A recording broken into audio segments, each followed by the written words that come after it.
2025ல எந்த editing tool learn பண்ணனும் தெரியாம கன்ஃபியூஸ்டா இருந்தீங்கன்னா டோன்ட் வரி, இந்த வீடியோவை ஃபுல்லா பார்த்து முடிக்கும் போது you will get a பக்கா clarity. இதுல top 4 best video editing tool என்ன, as a beginner நீங்க இதுல எதை சூஸ் பண்ணலாம், நம்ம டீடைல்டு ப்ரோ ஸ்கோர் எல்லாத்தையும் தெளிவா இந்த வீடியோல பார்ப்போம். நம்ம லிஸ்ட்ல இருக்க 4th பெஸ்ட் எடிட்டிங் டூல். உங்களுக்கு வீடியோ எடிட்டிங் பண்ணணும்னு இன்ட்ரெஸ்ட் இருக்கு, but better PC or laptop இல்லாதனால எந்த ஸ்டெப்புமே எடுக்காம இருந்தீங்கன்னா கண்டிப்பா நீங்க CapCut ட்ரை பண்ணணும். ஏன்னா CapCut கம்ப்ளீட்டாவே ஒரு பேசிக் ஸ்மூத் எடிட்டிங் ஒர்க் ஃப்ளோக்காக ஆப்டிமைஸ் பண்ணனால ஹை சிஸ்டம் ஸ்பெக்லாம் தேவையே படாது. நீங்க இந்த பேசிக் ஸ்பெக்கை வச்சே ஸ்மூத்தா CapCutல எடிட் பண்ண முடியும். அண்ட் CapCutல எனக்கு ரொம்ப பிடிச்ச விஷயம், கான்டென்ட் கிரியேட்டர்ஸ் குயிக்கா எடிட்டிங் பண்றதுக்கு தேவையான எல்லா ஃபீச்சர்ஸையுமே இன்பில்டாவே கொடுத்துருக்காங்க. Starting from simple editing interface, text animation, effects presets, transitions and நிறைய AI இன்டெகிரேட்டட் ஃபீச்சர்ஸ் கூட. சரி, அப்போ எல்லாமே CapCutலயே பண்ண முடியும்னா ஏன் ப்ரொஃபஷனல் எடிட்டர்ஸ்ல அதை சூஸ் பண்ண மாட்டேங்கிறாங்கன்னு கண்டிப்பா உங்களுக்கு ஒரு டவுட் வரும். இங்க ஒரு விஷயத்தை நீங்க டீடைல்டா புரிஞ்சுக்கணும். வீடியோ எடிட்டிங்கிறது ஜஸ்ட் நீங்க ட்ரிம் பண்ணிட்டு எஃபெக்ட்ஸ், டைட்டில்ஸ், மியூசிக்ஸ்லாம் மட்டும் ஆட் பண்ற ப்ராசஸ் இல்ல. It's a complete story telling thing.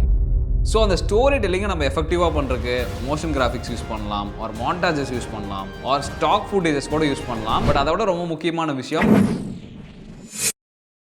எல்லாமே ஓகே, இதுக்கும் CapCutக்கும் என்ன சம்மந்தம்னு கேட்டிங்கன்னா CapCutல லிமிடேஷன்ஸ் நிறையவே இருக்கு. நம்ம இமேஜின் பண்ற அவுட்புட்டை இதில் ஸ்க்ராட்ச்லேருந்து கிரியேட் பண்ணுறது ரொம்பவே கஷ்டம். அண்ட் ஹை ரெசல்யூஷன் ஃபுட்டேஜோட பிக்கர் ப்ராஜெக்ட்ஸ்லாம் CapCutல புல் ஆஃப் பண்ணவே முடியாது. இந்த மாதிரி நிறைய ரீசன்ஸை சொல்லிட்டே போகலாம். அண்ட் மெயினாக CapCut எல்லாருமே இந்த குயிக் எடிட்டிங் ப்ராசஸ் தான் யூஸ் பண்ணுறாங்களே தவிர ப்ரொஃபஷனல் ஒர்க் ஃப்ளோக்கு பெருசாக யாரும் யூஸ் பண்ணுறது இல்லை. அண்ட் CapCutக்கு நம்ம கொடுக்க போகிற ப்ரோ ஸ்கோர், நம்ம லிஸ்ட்ல இருக்க 3rd பெஸ்ட் எடிட்டிங் டூல். இதை CapCutோட ஃபாதர் வெர்ஷனாக தான் நான் பார்க்குறேன். இந்த ரெண்டு இன்டர்ஃபேஸையும் பாருங்க, கிட்டத்தட்ட சிமிலராக தான் இருக்கும். பட் ஆப்வியஸ்லி ஃபீச்சர்ஸ்லையும் பெர்ஃபார்மன்ஸ்லையும் CapCutஐ விட FCP 10x பெட்டர் தான். FCP ஆப்பிள் ஈகோ சிஸ்டம்குள்ளே வரனால மேக் சிஸ்டம்ஸில் பக்கா ஆப்டிமைஸ்டாக இருக்கும். இதோட ரிசல்ட்டாகவே ஸ்டார்டிங் ஃப்ரம் த பிளேபேக் ஸ்டேஜ்ல இருந்து ரெண்டரிங் வரைக்கும் செம்ம ஃபாஸ்ட்டாக இருக்கும். ஈவன் ஹை ரெசல்யூஷன் ஃபுட்டேஜஸ், பெரிய ப்ராஜெக்ட்ஸ்லாம் ஹேண்டில் பண்ணா கூட. அண்ட் நிறைய பேர்த்துக்கு FCPயோட மேக்னெட்டிக் டைம்லைன் ரொம்பவே பிடிக்கும்.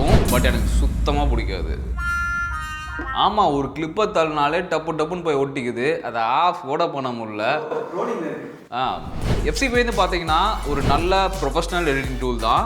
பட் அதை நிறைய பேர் யூஸ் பண்ணாததுக்கான ரீசன், எல்லாத்தினாலையும் கண்டிப்பாக MacBook ஆர் iMacலாம் வாங்க முடியாது.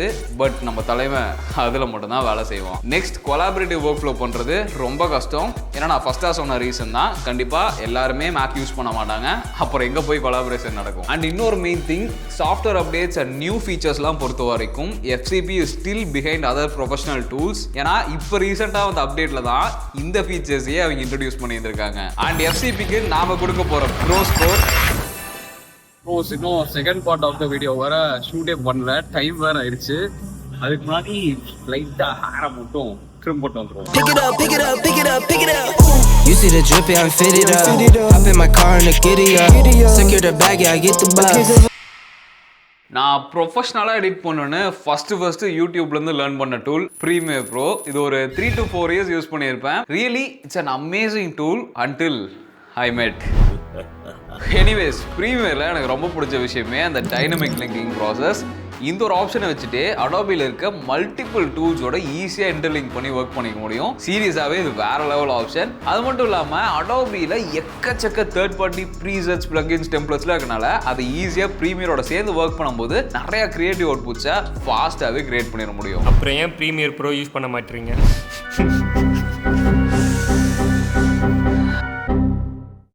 I completely agree. Premiere is a professional editing tool தான். அண்ட் நிறைய பேர் யூஸ் பண்ணிட்டு தான் இருக்காங்க. பட் இது ஒரு ஆப்டிமைஸ்டான ஒரு டூலான்னு கேட்டிங்கன்னா கண்டிப்பாக அதை நான் ஒத்துக்கவே மாட்டேன். பெரிய ப்ராஜெக்ட்ஸ், ஹை ரெசல்யூஷன் ஃபுட்டேஜ்லாம் ஹேண்டில் பண்ணும்போது ஸ்டெபிலிட்டி இஷ்யூ நிறையாவே வரும். ஐயோ, ஏன் ப்ரோ அதை பற்றி ஞாபகப்படுத்துறீங்க? நினச்சாலே டென்ஷன் ஆகுது.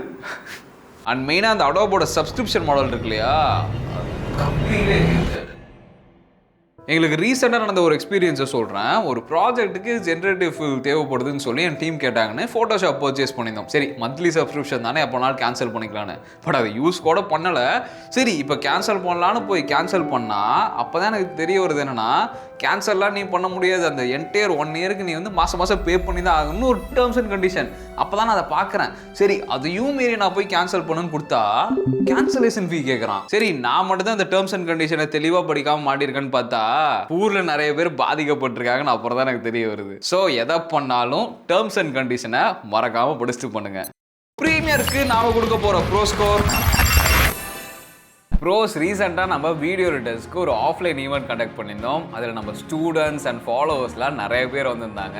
ஈவெண்ட்டில் பார்த்தீங்கன்னா நிறையா surprises, informative sessions, fun activities, networking, இந்த மாதிரி ஃபுல்லி பேக்டப்பாக செம்ம வைப்பில் நடந்துச்சு. அண்ட் நம்ம எடிட்டிங் கோவர்ட் ஸ்டூடெண்ட்ஸ் நிறைய பேர் இப்போ ஃப்ரீலான்சர்ஸாகவும் ஃபுல் டைம் ரைட்டர்ஸாகவும் ஏர்ன் பண்ணி மாஸ் பண்ணிட்டு இருக்காங்க. ஸோ அதை செலிப்ரேட் பண்ணுற விதமாக நம்ம ப்ரோ அவார்ட்ஸ்லாம் ப்ரெசென்ட் பண்ணியிருந்தோம். ஏன் இப்போ இதெல்லாம் சொல்கிறேன்னா, இந்த மாதிரி ஒரு ஈவெண்ட் எடிட்டர்ஸ்க்கு யாருமே பண்ண மாட்டாங்களான்னு சொல்லிட்டு நான் ரொம்ப நாளாக வெயிட் பண்ணியிருந்திருக்கேன். பட் இப்போ உங்களோட சப்போர்ட்னால இந்த விஷயம் நாங்கள் பண்ணும்போது I am so much happy, really grateful for that. But இது ஜஸ்ட் ஃபர்ஸ்ட் ஸ்டெப் தான். நம்ம எடிட்டிங் கம்யூனிட்டிக்கு வேறு லெவலில் நிறைய விஷயம் பண்ண போகிறோம். சேர்ந்து குருவாலாம். ப்ரீமியர் ப்ரோவோட இருந்த ரிலேஷன்ஷிப்பை கட் பண்ணதுக்கு காரணமாக இருந்தது இவன் தான். இல்லை இவ தான். ரெசால்வ் லான்ச் பண்ணும்போதே இப்போ இருக்க மாதிரி ஒரு பவர் பேக்டு டூலாலாம் இல்லை. இனிஷியலி வெறும் கலர் கிரேடிங் டூலாக தான் இருந்துச்சு. ஏன் இப்போ வரைக்குமே கலர் கிரேடிங்கில் ரெசால்வ் தான் நம்பர் 1. தென் அதுக்குள்ளேயே இப்போ நம்ம யூஸ் பண்ணிட்டு இருக்க எடிட்டிங் டூல் இன்ட்ரடியூஸ் பண்ணாங்க. அப்புறம் ஃபியூஷன் ஆட் பண்ணாங்க for VFX and motion graphics பர்பஸ்க்காக. அப்புறம் ஃபேர்லைட்னு ஒரு டூல் ஆட் பண்ணாங்க mainly for the sound post production process. And இப்போ நான் சொன்ன எல்லாமே தனித்தனி சாஃப்ட்வேர்ஸ் இல்லை.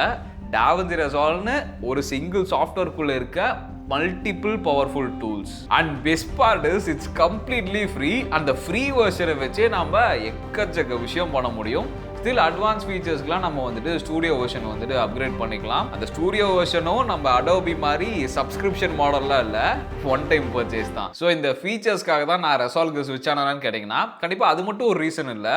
ரொம்ப மேஜர் திங்காக நான் பார்த்தது சாஃப்ட்வேர் ஸ்டெபிலிட்டி அண்ட் பெர்ஃபார்மன்ஸ். நான் ரெசால்வ்க்கு ஸ்விட்ச் ஆகி கிட்டத்தட்ட ஒரு 4 இயர்ஸ் ஆகுது. இது வரைக்கும் நான் பெரிய ப்ராஜெக்ட் ஆர் சாஃப்ட்வேர் கிராஷ்லாம் பார்த்ததே இல்லை. அண்ட் இன்னொரு அமேசிங் திங், ரெசால்வ் கம்ப்ளீட்டாகவே ஜிபியூவில் ரன் ஆகிறனால நம்ம பெர்ஃபார்மன்ஸ் பீக்கில் இருக்கும்.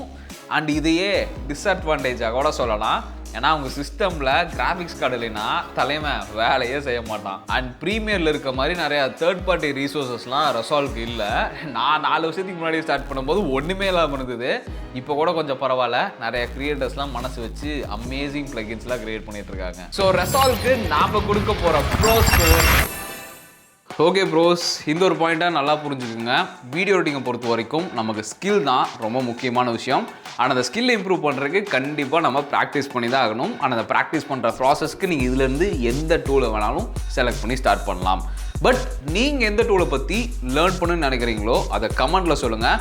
எந்த டூலுக்கு அதிகமான கமெண்ட் வருதோ அதுக்காக டெடிகேட்டட் ஃப்ரீ கிராஷ் கோர்ஸை லான்ச் பண்ணுறேன். Happy learning.